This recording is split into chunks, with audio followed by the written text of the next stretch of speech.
What is going on, guys? How y'all doing today? Manga12 here, and as you can probably hear, my voice is a lot better than it was yesterday, and I think it's finally started to return, so that's awesome.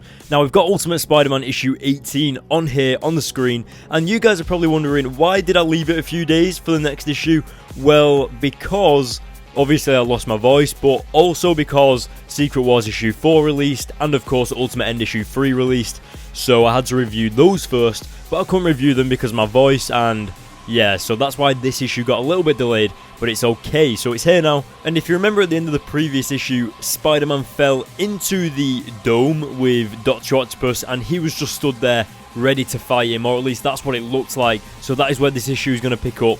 And if I remember correctly, Spider-Man doesn't know that Dr. Octopus is in the room with him, so yeah, we're going to see that play out at the beginning of the issue, so let's jump into it. Alright, so the issue kicks off with, obviously, Spider-Man in the room where all of this chaos has been going on, and he actually wakes up one of the workers that are knocked out, and he says, run away. And that is when Peter's spider sense goes off, and he just gets a metal arm launched into his face. Now, I don't know about you guys, but this kind of reminds me of, you know, the Ultimate Spider-Man Carnage mission out of Spider-Man Shattered Dimensions, where there was just all this destruction and, like, chaos around you, and you kind of didn't know that there was someone there, like, with you, and then the next minute it just jumps out at you. Kind of look like that. And we also have this famous scene, well, panel, where Dr. Octopus is holding up Ultimate Spider-Man. Now, that is a very popular panel in the Ultimate Spider-Man series, so yeah, that was awesome. I also believe that this is one of the most humorous fights with Spider-Man right now. So, you know, like, we've reviewed, what, 17 issues, and I actually believe that this is the most humorous that he's had, like, with the jokes. He actually makes fun of Dr. Octopus's haircut, he makes fun of the clothes he's wearing and stuff like that, and he really rips into him, and I thought it was brilliant because Otto is kind of, you know, like when he was a kid, Otto Octavius is known for, like, when he was younger, like, being bullied and stuff like that. He didn't have the best parents and stuff, so for Spider-Man to do this to him kind of makes him a little bit angry. But, of course, Otto Octavius is a little bit more intelligent nowadays, so he doesn't really get that angry about it, but it still winds him up a bit. He still gets a little bit angry, and it's nice to see it shine through. We also got to see that Spider-Man didn't know that his webbing actually could break. Like, he actually pointed that out, which I thought was awesome. Just because we kind of never knew that. Like, we kind of just assumed Spider-Man knew everything about his webbing. But, of course, that kind of shines through in this comic, showing that Spider-Man still has a few things to learn. And I kind of forgot about that happening there, so that was cool. But anyway, as you can see, Spider-Man is on the verge of blacking out. He's about to pass out in Doc Ock's arms. I really love this art that you're seeing on screen now. You know, like where he's mask and it's like the blackness is kind of overwhelming the panels a bit. I thought that was awesome to really show that Spider-Man is fighting this battle of blacking out. And the final blow was when Dr. Octopus electrocuted Spider-Man and launched him out of the building. Now, the bad thing about this happening, well, at first it doesn't seem that bad, but then you've got to remember that there's all these people waiting outside of this building. There's SWAT teams, there's police officers, there's news helicopters, there's most likely SHIELD agents as well, and Spider-Man has just been launched out of this building into the open with all of these people outside, and now they think that Spider-Man is the cause of this. And of course, half of his costume is ripped up, so you can already tell that he's not having a very good day. And I really like the detail of, like, Spider-Man's eye lens being cracked, mainly because it kind of shows just how battle damaged he really is.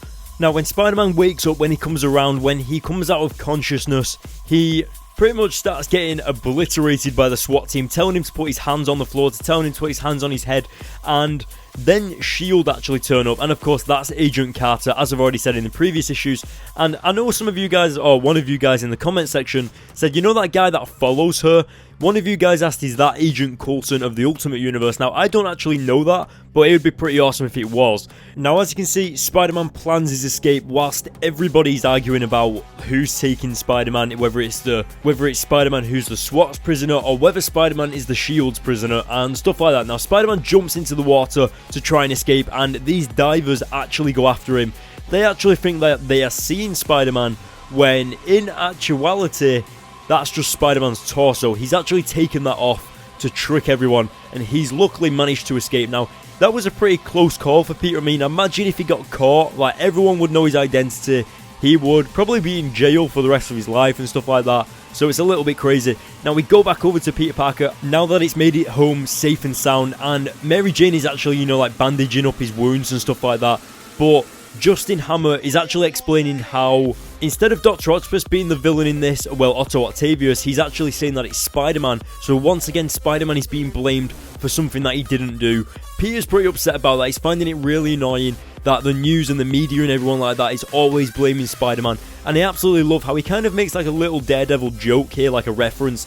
He says that Daredevil looks like a complete tool in his costume, and I thought that was hilarious. Now, the hard part about being Spider-Man is that he's also got to hide the cuts and the bruises and his wounds from Aunt May, but he's also got to be able to manage to keep his secret identity intact. Because if you remember, Kong is actually onto Peter. He thinks that he knows that Peter is Spider-Man, when obviously he's right, but Peter's got to make him think that he's not right. So even if he is injured, he still has to go into school when Kraven the Hunter visits. And yeah, don't forget about that, because Kraven the Hunter is actually going to be appearing at Peter's school. Now, Mary Jane actually has to go, and of course, as you've just seen there, she's gone. Peter is carrying on watching the news, and I would probably say that I wouldn't recommend Peter watching the news, because he's always going to get blamed for everything, especially now that they say that Kraven is going to come after him and maybe teach him a few lessons. And Peter's just recollecting on what's happened, like he's got S.H.I.E.L.D. agents after him, he's got Kraven after him, he's got Dr. Octopus, a psycho with metal arms, he's got Norman Osborn, the Green Goblin, and as he's recollecting all this, Aunt May comes home and starts walking downstairs, whilst Peter is still in his Spider-Man costume with all these wounds all over him. He's dead injured, he's got his mask on the floor and stuff, so how is he going to get out of it? Well, you're going to have to wait until the next issue to find out. In the meantime, guys, whilst you're waiting for the next issue to release on my YouTube channel tomorrow, hit the like button on this video, let me know what you thought about this issue in the comments section below. I'm going to give this issue a 9 out of 10. Of course, that art was awesome. I really liked how Spider-Man's suit ripped as well, and just the humour shining through when talking to Otto Octavius, talking about his haircut, and just how stupid he looks was brilliant. So, guys, in the meantime, whilst you're waiting for the video, go check out the Ultimate End issue 3 review by clicking the annotation at the end of this video, and of course check out my Secret Wars issue 4 review by also clicking the annotation at the end of this video. Now, last but not least, guys, go to the links in the description to follow me on Twitter and Facebook for all the comic book news updates, and of course updates on when I'm editing my videos, etc. And also hit the like button, hit the subscribe button, and I will see you all in my next video.